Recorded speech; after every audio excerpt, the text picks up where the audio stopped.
Hello, this is Cloakin, and this is the very first sneak peek of Super Evil Megacorp's new game, Catalyst Black.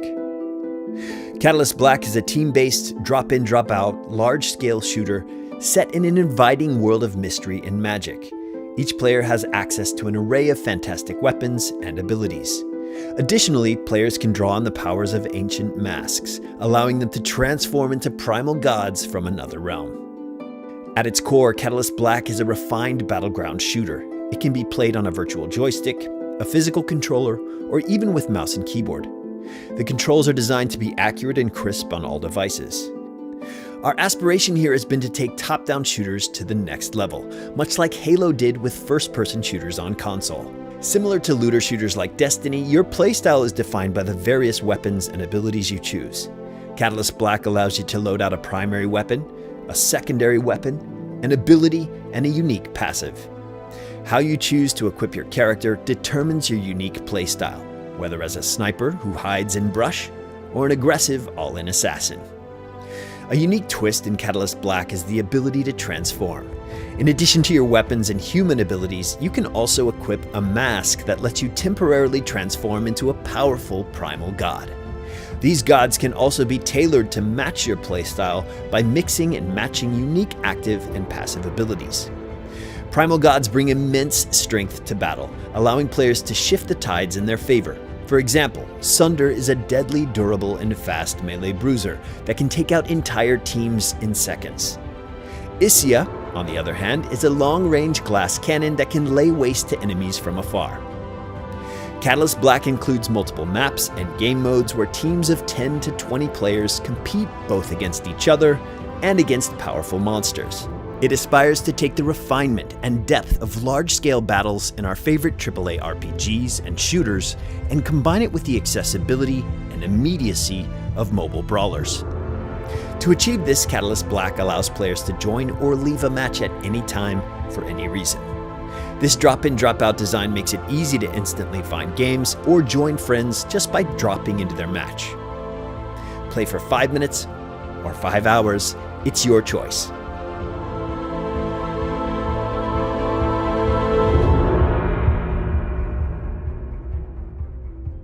Catalyst Black is still in an alpha stage at this point. We're still evolving and tweaking the formula, but we are excited about where it's heading. Check out our social channels to stay in touch and join us at discord.gg/catalystblack to be a part of our growing community. All right, welcome everybody. Thank you for joining us here for this reveal. Of course, you've seen the intro footage. We're here to talk about Catalyst Black. What was once known as Project Spellfire, we've confirmed is now titled Catalyst Black, and we're here to talk with some important designers working on that game. You're familiar with these faces. This is Q Wang and Patrick O'Callaghan. Guys, thank you for joining me today to talk about this. I know this is a very exciting / kind of nerve-wracking day as we kind of pull the curtain back on things, but thank you for being here. Hey, this is Ciderhelm. All right, guys. So let's jump into it. Catalyst Black. Q, I'm going to start with you.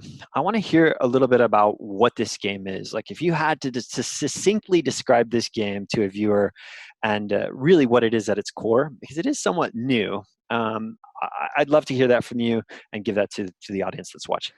Yeah, sure. So Catalyst Black is something we call a battleground shooter.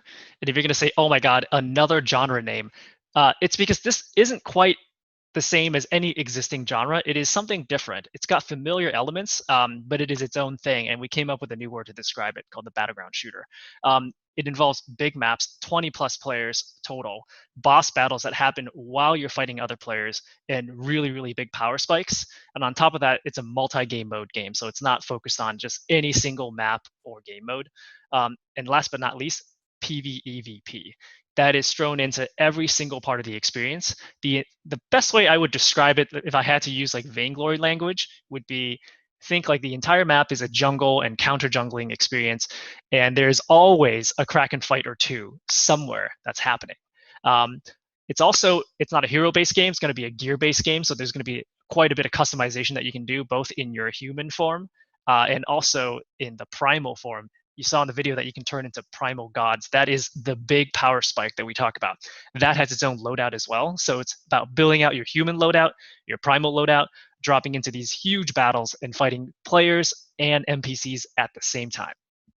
Man, that game sounds awesome. It is awesome because we are in there playing it. It's super enjoyable, and I'm very, very pumped for the future of this game. Patrick, I'm turning to you now.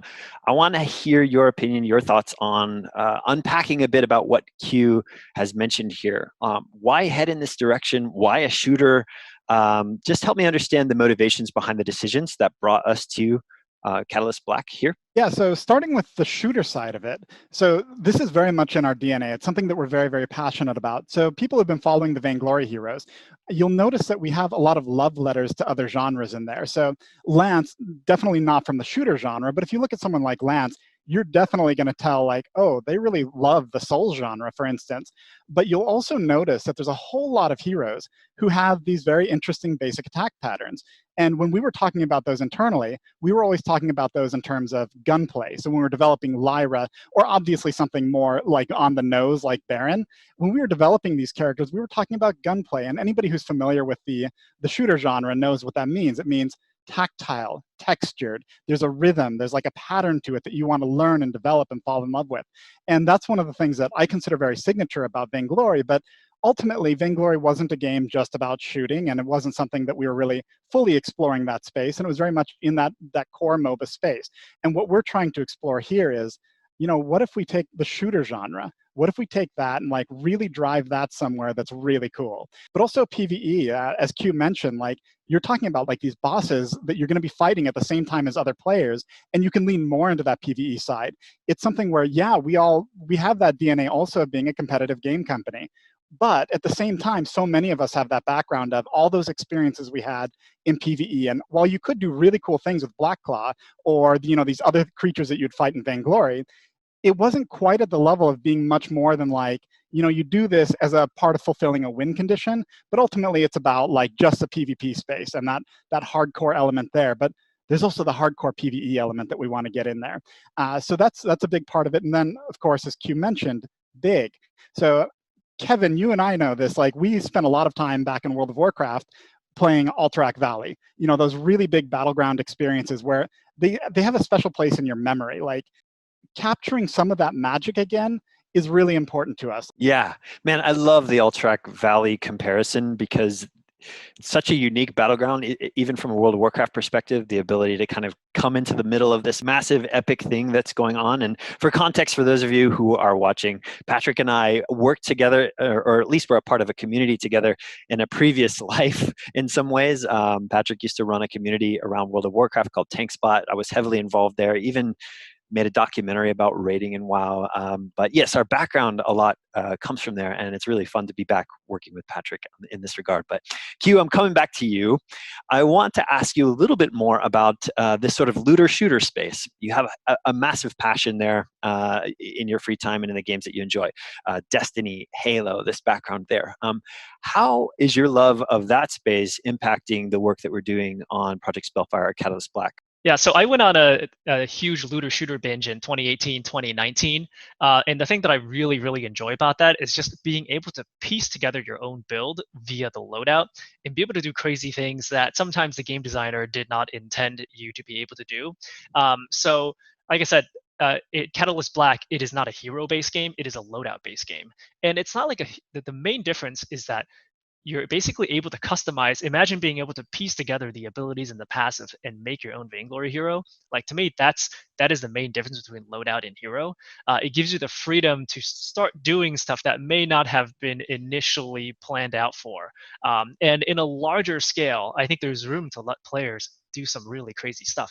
When you have a really tightly balanced 3v3 or 5v5, there's a very narrow range before things get really OP, and you just can't let players do certain things. There were abilities and things removed from MOBAs just because like after a while we were just like, this doesn't work. MOBAs just have to be tightly balanced, like Echo. Exactly. But one of the benefits of having large scale is that you can actually have much crazier things happen. If someone does something that's really wild, someone else can pull out something equally wild but different and counterplay that. So we want to just take the risk of opening up the options a bit instead of giving you prefabricated heroes of like, this is your combo, take your A and combo it with your C in this scenario.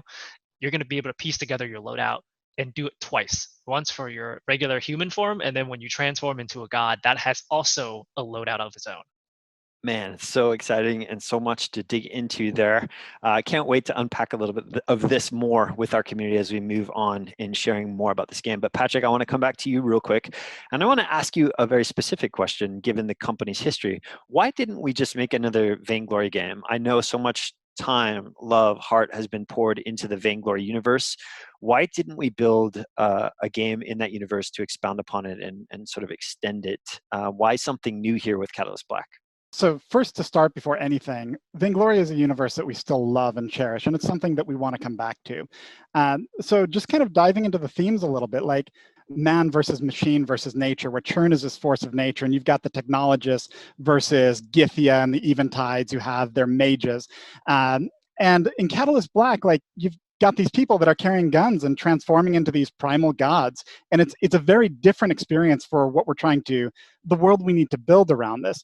So like we actually have concept art of Celeste running around with a rifle, and it just doesn't quite feel right. And we talked about, should we have staff weapons? But if we were to keep Vainglory in the universe, like it robs characters like Vox of who they are, but we want it to go a different way overall. Like Catalyst Black, what we want is something brighter where there's more hope just to start with. And it's about exploration and discovery. It's about you becoming the hero. It's about your journey, taking on these powers, speaking to what Q was mentioning, and how you put together who you are. It's also about people fighting for harmony and coexistence. It's not so much about the man versus machine versus nature. And of course, the mask and turning into this primal god that's so central to this universe. And we'd really just be forcing it onto the Vainglory universe in a way that doesn't fit. So we really needed to have a space to tell these stories. Now, we still want to revisit Vainglory in the future. It's such a rich space, and there's so many stories to wrap up and still to tell. But for what we're building here, it really needed to be its own universe. It's so awesome, Patrick. And as Q and I'm hyper passionate about world building and lore, and I can't wait to unpack more of the mysteries of the world behind Catalyst Black for our viewers.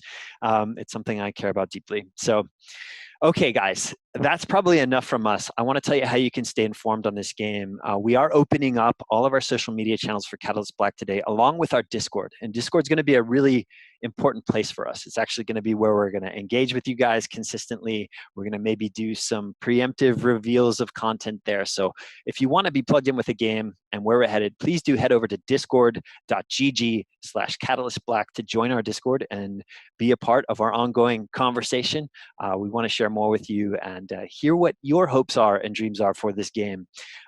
Excited to get your feedback. So thank you for being here with us on this initial reveal. Patrick, Q, do you guys have anything else you want to share with the audience before we sign off here?